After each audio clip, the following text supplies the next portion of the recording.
Hello everyone, and welcome to the patch notes for version 1.5 of Kill la Kill If Restitched. It's been a very long time since our last patch, and I would like to apologize for that delay. My drive going into fall for anything both IRL related and online dried up for a very long time, and it showed. I'm very sorry for that. I wish to bring this game the quality and care that it deserves, so while I will uphold myself to a higher standard in the future. Now that aside, this patch's focus was more on the tech side of things, so there won't be too many crazy changes for characters. So most of the intro will be talking about those tech changes. The two big changes for this patch will be the enabling of model backface culling and the shortening of Valor intros. So now each character's Bloody Valor intro will be much shorter, so there's less time spent on the mechanic. This is the first change we will make to speed up the Bloody Valor process to make it less flow-breaking the best we can. Now the former, backface culling.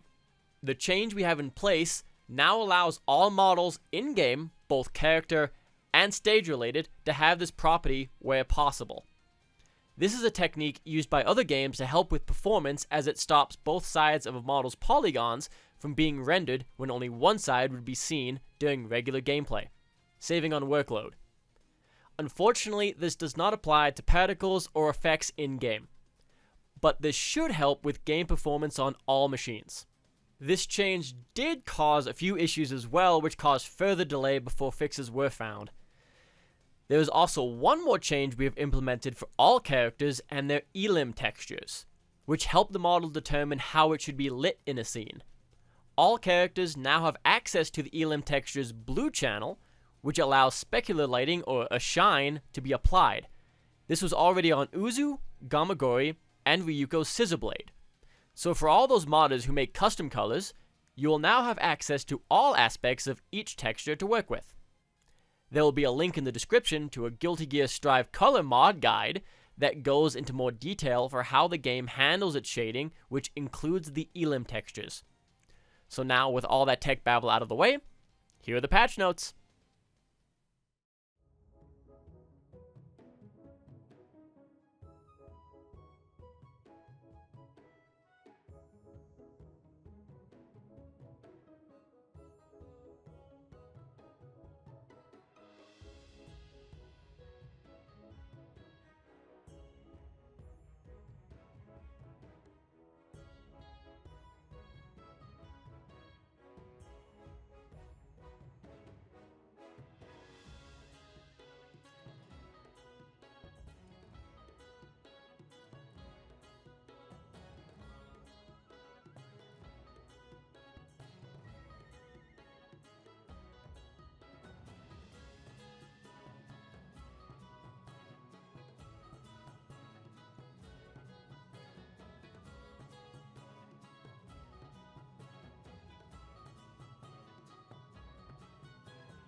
And that is all for this patch. I'm sorry again for the delay, both from my lack of motivation and issues with changes we wish to implement. Lots of work and testing has to be done to make these changes possible. Also, a save with all characters and modes unlocked will be included with the patch for all future updates. As always, a link for the patch from Nexus Mods and a Google Drive link will be in the description, with a link to a video explaining how to install it. If you have any questions, don't hesitate to leave a comment. See you all later.